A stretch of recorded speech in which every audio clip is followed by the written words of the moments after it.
Cooperation turns small hands into great power. When people unite for a common cause, they can achieve what individuals alone cannot. That's the spirit of a cooperative society. People coming together not for personal profit but for shared progress and mutual help.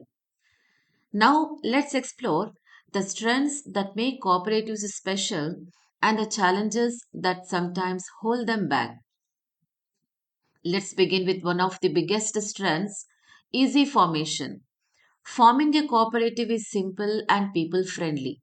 Unlike companies that go through long legal procedures, a cooperative can start with just 10 adults having a shared goal. Once registered, it is ready to function. This simplicity encourages even ordinary people, farmers, artisans, and small traders to join hands and start something meaningful without worrying about complicated paperwork. And when people find it easy to come together, inclusivity naturally follows. That brings us to our next point, open membership. Cooperatives truly stand for equality. Anyone can join, regardless of caste, religion, gender, or financial background. This open door policy strengthens unity and cooperation among diverse people. For instance, think of Amul, the famous milk cooperative. Both big and small farmers contribute milk and everyone benefits equally. This shows how cooperatives bridge social and economic gaps. And to make people feel safe while joining, cooperatives offer another important feature, protection through limited liability. Here is another big relief for members. Yes, that is limited liability. Members are responsible only up to the amount they have invested. Even if the cooperative suffers a loss, their personal property remains safe. This security encourages participation, especially from people who cannot afford big risks. For example, small farmers in a credit cooperative can confidently invest their savings, knowing they won't lose their homes or land even if the society faces losses.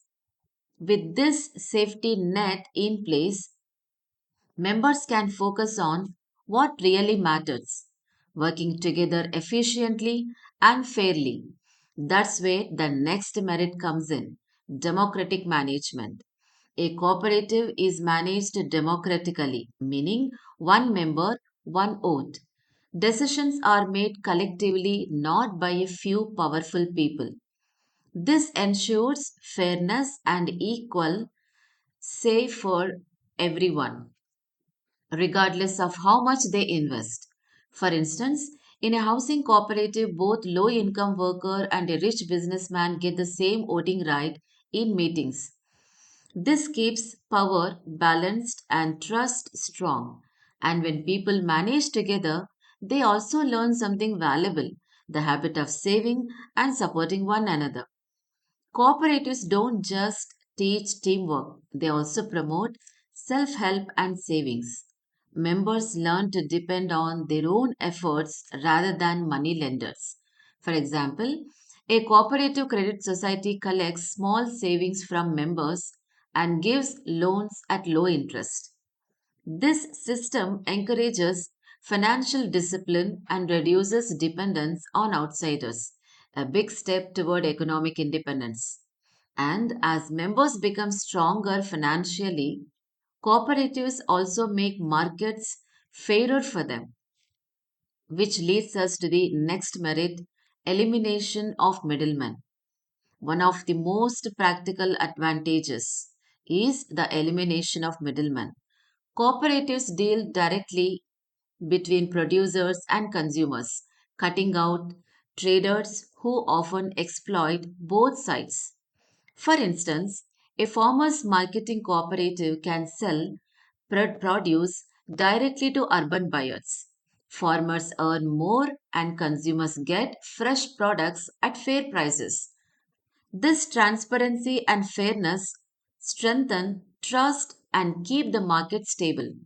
And beyond fair prices, cooperatives also bring something greater, a sense of equality and shared growth. Finally, cooperatives promote social and economic equality. By giving equal opportunities and fair profit sharing, they reduce the gap between rich and poor.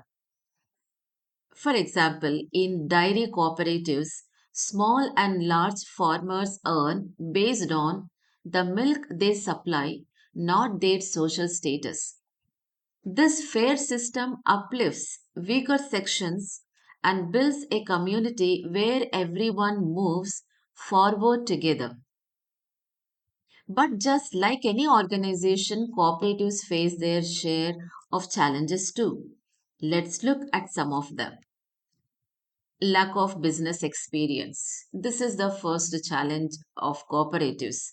Many members lack proper business knowledge or management skills. Without training in planning, marketing, or finance, cooperatives often find it hard to compete with private companies. Example, a farmer's cooperative may produce quality goods but struggle to advertise or distribute them efficiently. And when operations are weak, participation sometimes starts to drop.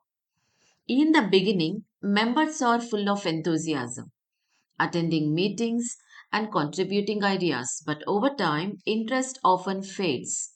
Attendance becomes irregular and decision making slows down. This low participation reduces efficiency and enthusiasm, turning the society less dynamic and result oriented. And when people stop caring, the cooperative spirit weakens.